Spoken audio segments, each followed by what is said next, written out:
o mercado reduziu a expectativa para a inflação nesse ano. Estava falando em 6%, caiu para 5,8%. Motivo? Me dê motivos, Renata.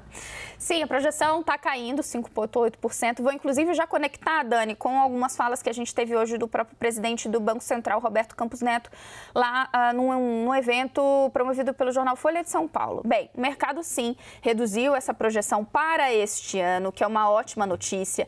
Tem no horizonte uma expectativa que essa redução, que foi anunciada pela Petrobras dos combustíveis, tenha um efeito na inflação nesse ano. Isso já era algo esperado, mas isso já começa a se refletir, inclusive, nas expectativas. O presidente do Banco Central, mais cedo, falou sobre isso, mas a má notícia é que não parece que há um entendimento por parte do Banco Central, aí tomando pelas declarações que Roberto Campos Neto deu, é de que isso já abra espaço para uma queda dos juros num curto espaço de tempo, Dani, porque ele deu algumas justificativas ali. A primeira é que quando a gente olha o núcleo da inflação, então quando a gente observa ali algumas dos componentes da inflação, você ainda tem uma pressão muito grande. Essa inflação medida no núcleo da inflação estava ali na casa dos 7%, ou seja, muito descolado da meta. Ainda, pressão inflacionária que vem quando a gente olha serviços. Por quê? Tudo tem um lado bom e um lado ruim, né? O lado bom é que a economia está crescendo mais do que o próprio Banco Central imaginava. Inclusive, o Banco Central disse que pode rever para cima a projeção de crescimento nesse ano. E o mercado de trabalho vem muito forte, criação de vagas. Isso está fazendo o quê? Que haja uma pressão inflacionária vindo do lado dos serviços, demanda e mercado de trabalho. Então, tudo isso, as indicações que ali Campos Neto deu nesse evento de hoje é que a inflação ainda preocupa. Então, desacelerar e sair reduzindo a taxa Selic não parece algo que está no horizonte curto, digamos, né, Dani? Ô, Rê, eu vou fazer um pedido para você. Para a gente ficar numa conversa de altíssimo nível, vou pedir para você conduzir agora a nossa conversa com o Sérgio Vale, o grande Sérgio Vale, que sobe o PIB toda vez que ele chega. Hoje eu vou me conter com esta gracinha e o papo vai ficar entre quem entende do assunto, Renata Agostini e Sérgio Vale.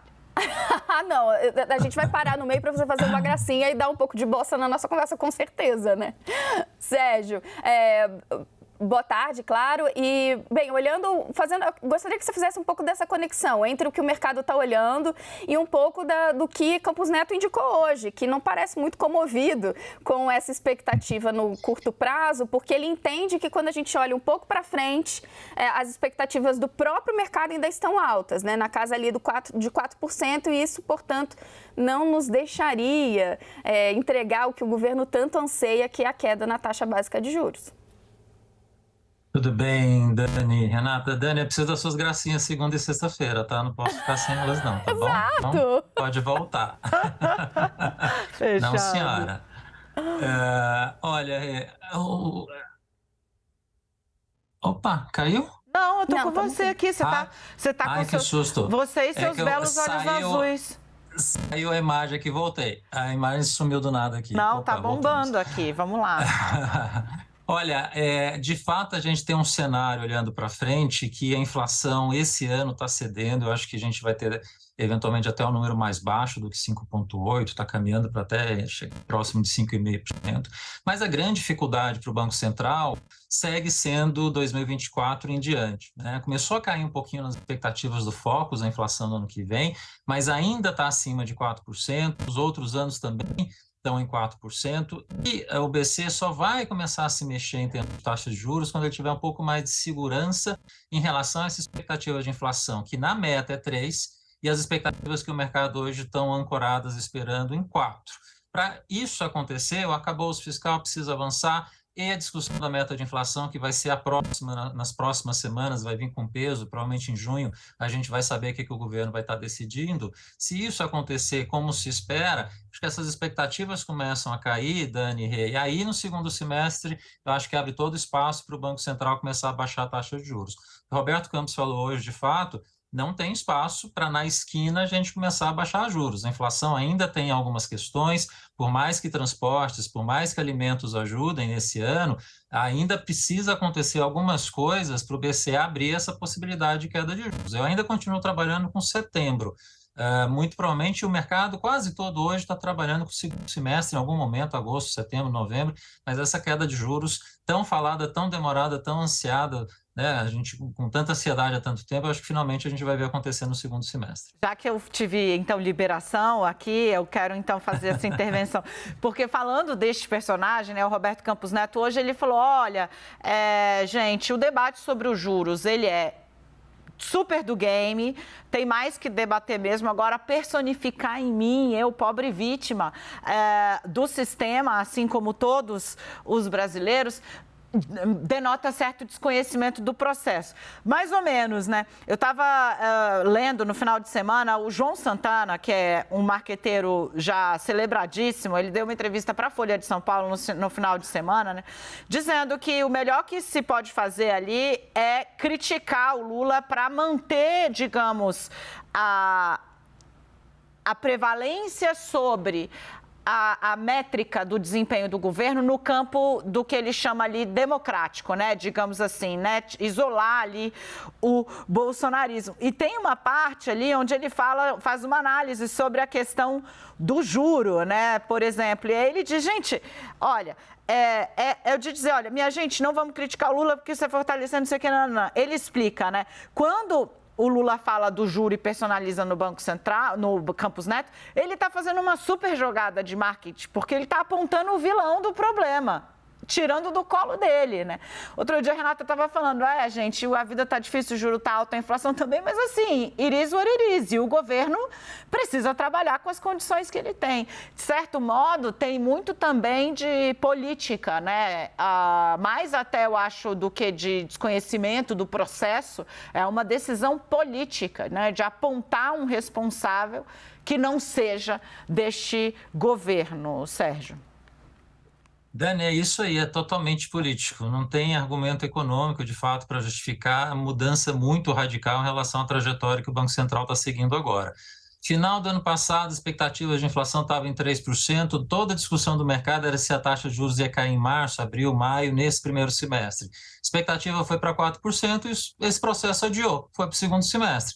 Então, é técnica a discussão. Toda a crítica, tudo que está se colocando, de fato, tem todo esse componente político para tentar, na situação de você ter uma desaceleração da economia, a culpa cair no Banco Central. A gente não pode esquecer que no primeiro mandato do Lula, a taxa de juros, né, Dani, nos primeiros meses do governo Lula, no segundo mês, em fevereiro, o Meirelles teve que subir a Selic para 26,5%. A gente está em 13,75% hoje, era 26,5%, e quando chegou no final do primeiro mandato, estava numa taxa parecida com o que a gente tem agora. E o crescimento médio nos 4 primeiros anos do governo Lula, 2003 e 2006, foi de 4%. Então, taxa de juros é importante? Mas tem outras questões que são relevantes para a gente conseguir fazer o crescimento acontecer. E a mais importante, sem sombra de dúvida, esse ano é a reforma tributária. Se o governo conseguir avançar na reforma tributária, vai fazer um gol de placa em termos de crescimento nos próximos anos, que aí sim a gente vai conseguir ver crescimentos bem interessantes. Aí sim, Dani, eu vou poder fazer revisões só para cima de crescimento para você. Sérgio, lembrando só um parêntese, né, que o Sérgio rememorou aqui como foi o comportamento do Banco Central do Meirelles, e lá a gente não tinha o Banco Central autônomo. Então, você tinha uma conexão supostamente muito maior entre o que pensava o governo, o Palácio do Planalto, e o que pensava o Banco Central, o que não acontece hoje. Agora, quando a gente fala sobre o momento em que essa taxa de juros pode cair, eu achei interessante hoje da fala de Roberto Campos Neto, porque quando ele diz sobre as pressões que estão aí no ar e que estão mexendo com as expectativas, ele fala marco fiscal, bom, que está encaminhando, isso aí já está sendo endereçado, então o mercado já entendeu o que vai acontecer ali, falta tramitação, mas é uma boa notícia. O debate sobre as metas de inflação, que não, na visão dele, está bagunçando e está pressionando essa expectativa dos juros para cima, porque na visão de Campos Neto que ele externou hoje, se você mexe nas metas de inflação agora, quando você ainda tem esse debate muito rico sobre como fica, muito vívido, como fica a inflação, isso atrapalha e não ajuda, teria que ser em outro momento. E na sua visão, Sérgio, é o momento de se falar de metas de inflação ou isso piora o cenário? Esse é o ponto central. Discutir meta de inflação no meio desta turbulência toda que a gente está vivendo não tem o mínimo sentido. Se de repente agora, na reunião de junho, o governo decide que a meta de inflação a partir do ano que vem, ou 2025, qualquer momento à frente, se vai sair de 3% para 4%, o mercado automaticamente, infelizmente, vai fazer ajustes nas expectativas de inflação, com risco de ser maior do que 4%, eventualmente começar a ir para 4,5%, 5%, tem uma grande chance disso acontecer. Momentos de turbulência política tão grande como a gente está vivendo agora, espera, mantém 3%. Seria importante uma sinalização conjunta dos 3 membros do Conselho Monetário, né, Planejamento, Fazenda e Banco Central, em torno do 3%. Com isso, nas semanas seguintes, as próprias expectativas de inflação provavelmente começariam a ceder, começariam a cair. Então, não é hora de discutir essa questão, por mais que você possa colocar pontos técnicos sobre isso, no meio da turbulência política, a pior coisa que você poderia fazer. Então, o Alberto Campos está totalmente certo, não é hora de mexer nisso. Queridos, foi ótimo. Meu super Sérgio, então, até loguíssimo mais ainda nessa semana. Obrigada pela colaboração e minha dama de copas quebrando tudo, as always. Gente, valeu, até logo mais.